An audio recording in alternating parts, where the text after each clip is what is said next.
Buenas tardes. Dentro del grupo de entrevistas que está organizando la Sociedad Andaluza de Nefrología junto con el patrocinio de Alexion, hoy tenemos con nosotros al doctor Miguel Uriol, que es nefrólogo del Hospital Universitario Son Empases de Palma de Mallorca.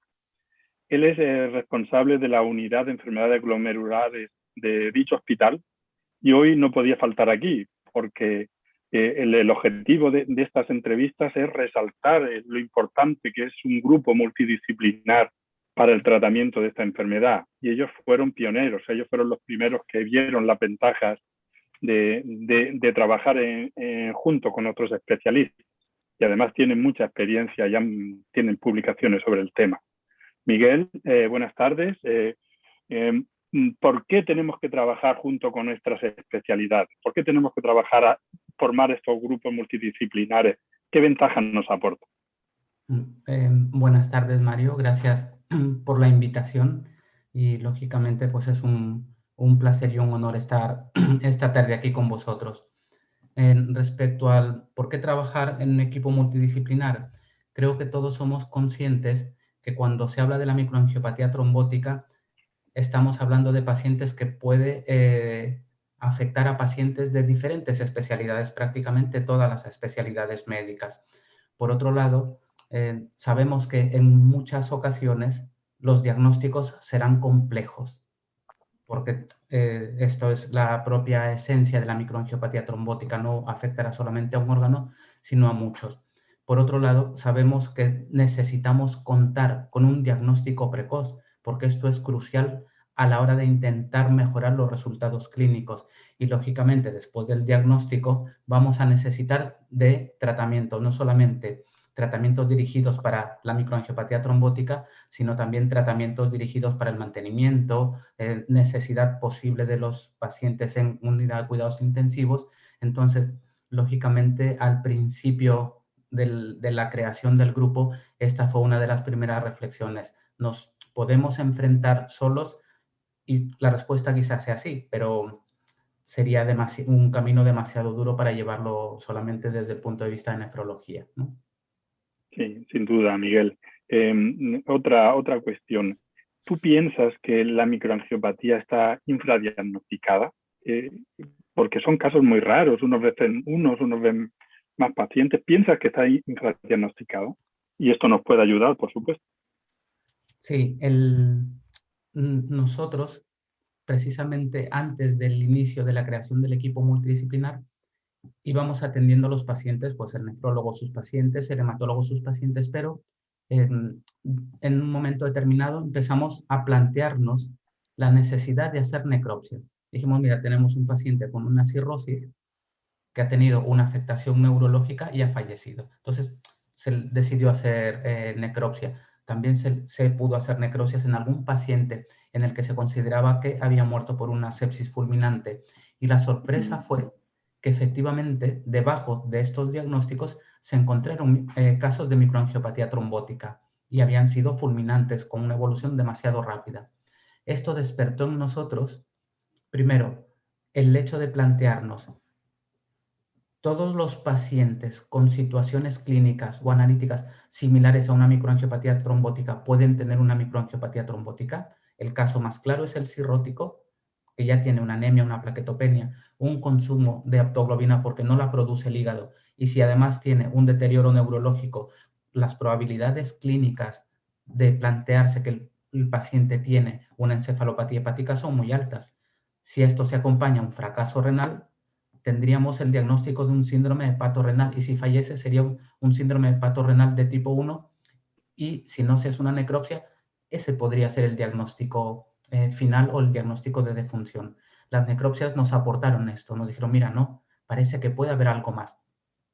Y una vez identificada esta situación, se creó el sistema de screening en nuestro hospital y nos hemos llevado la sorpresa de que si normalmente en nuestra población, que es aproximadamente 1 millón de habitantes, diagnosticábamos entre 2 o 3 pacientes por año, hemos pasado a identificar entre 10 y 12 pacientes por año. Durante el primer año post la implementación del equipo multidisciplinar nos sorprendió porque era un número muy superior a lo que teníamos previamente, pero este número se ha mantenido a lo largo de cada año, de los 5 años que llevamos ya de funcionamiento. O sea que parece que realmente puede haber un número mayor de lo que uno considera, pero además la serie francesa de microangiopatía trombótica también va informando de un incremento, yo creo que bastante considerable, en el número de pacientes diagnosticados con síndrome hemolítico urémico atípico.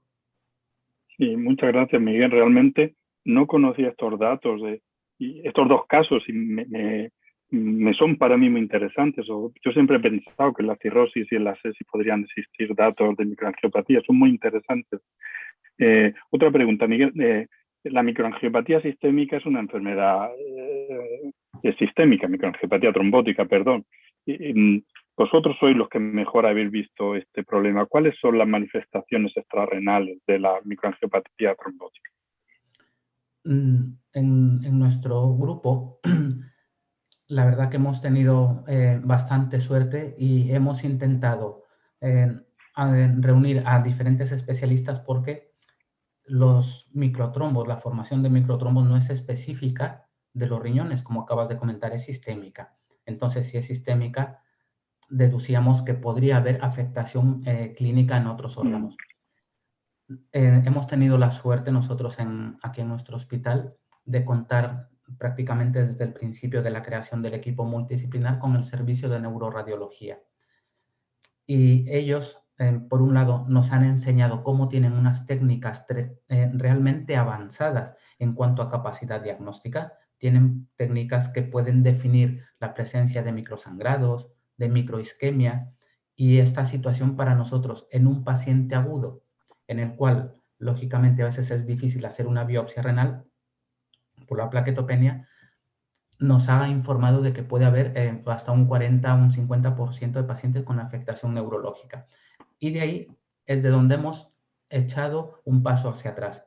Hemos empezado a evaluar cuáles eran los síntomas que podían haber padecido los pacientes y efectivamente se ve que un paciente puede ingresar con mareos y estos mareos no necesariamente ser secundarios al fracaso renal o a la uremia, sino por una afectación neurológica.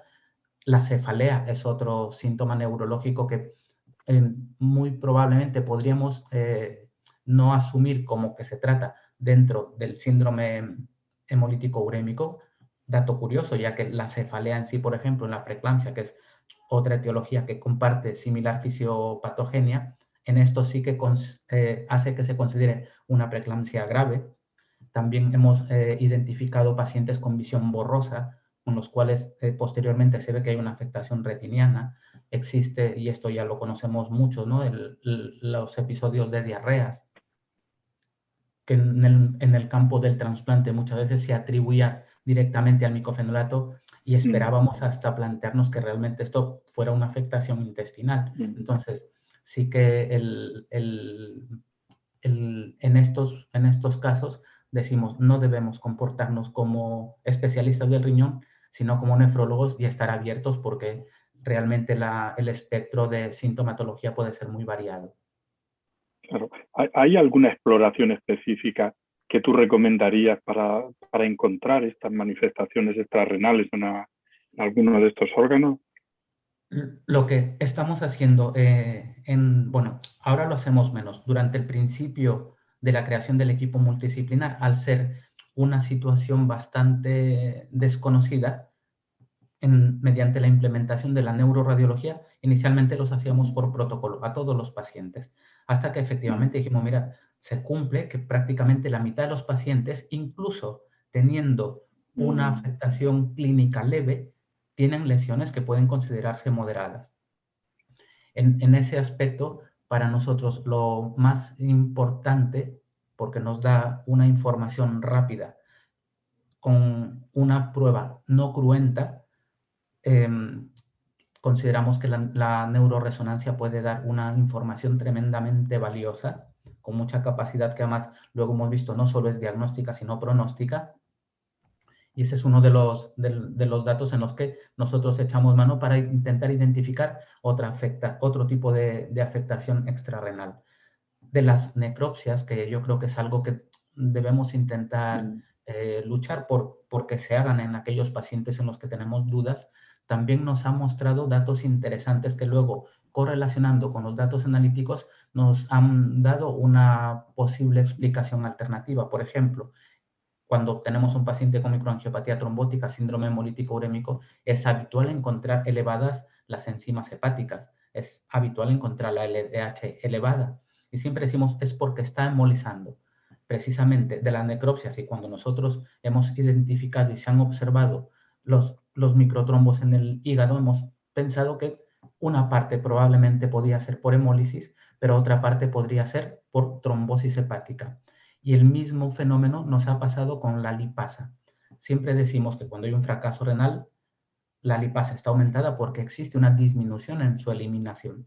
Sin embargo, en las necropsias hemos visto que también el páncreas se ha podido ver afectado y está con microtrombos, y probablemente esto sea una especie de pancreatitis microtrombótica, ¿no? Entonces, creo que hay que, por una parte, la neuroradiología dará mucha información, y luego es verdad que es difícil buscar otros datos de daño orgánico directo, pero siempre puede haber alguna manera de indicio, ¿no?, de afectación multiorgánica. Muchas gracias. En todas las enfermedades, Miquel, es importante un diagnóstico y un tratamiento precoz. ¿Crees que en esta enfermedad es especialmente dramático realizar estos diagnósticos e iniciar un tratamiento precoz en estos casos? Yo supongo que muchos de los nefrólogos habremos visto situaciones en las cuales el desenlace ha sido precoz, desde la explosión de la enfermedad hasta la posibilidad que el paciente haya llegado a diálisis en poco tiempo o que incluso haya podido fallecer, porque también yo creo que esto se ha podido ver y además está descrito en la literatura. Si nosotros consideramos que hay un riesgo inminente de muerte, creo que parece coherente asumir que la microangiopatía trombótica, el síndrome hemolítico urémico, es realmente una urgencia médica. Si asumimos racionalmente que es una urgencia médica, de forma coherente habrá que asumir que su terapia precoz debe serlo también.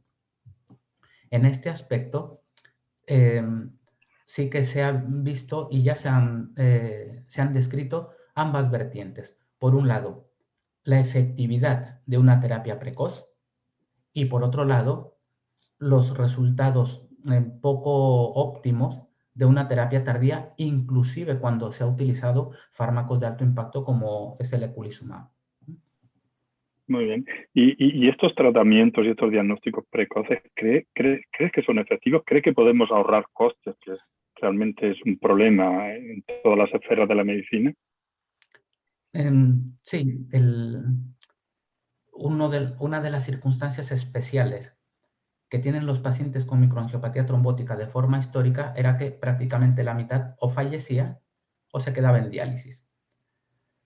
Ambas circunstancias tienen impacto no solo económico, sino social, porque la microangiopatía trombótica, el síndrome hemolítico urémico, afecta a gente joven. Es decir, hay un recorrido ya sea de pérdida del individuo por fallecimiento o de muchos años en terapia renal sustitutiva crónica, que es, sabemos todos, muy costoso. En ese aspecto, en nuestro grupo decidimos hacer un estudio para ver más o menos el impacto real económico de la microangiopatía trombótica. Y lo que hicimos es identificar solamente tres aspectos. Uno, el coste por hospitalización, porque son muchos pacientes, un porcentaje elevado de pacientes van a terminar ingresando de forma prolongada y también tendrán necesidad de ingreso en cuidados intensivos, que son unidades costosas. Por otro lado, el coste por terapia renal sustitutiva crónica y el coste por fármacos de alto impacto como es el eculizumab.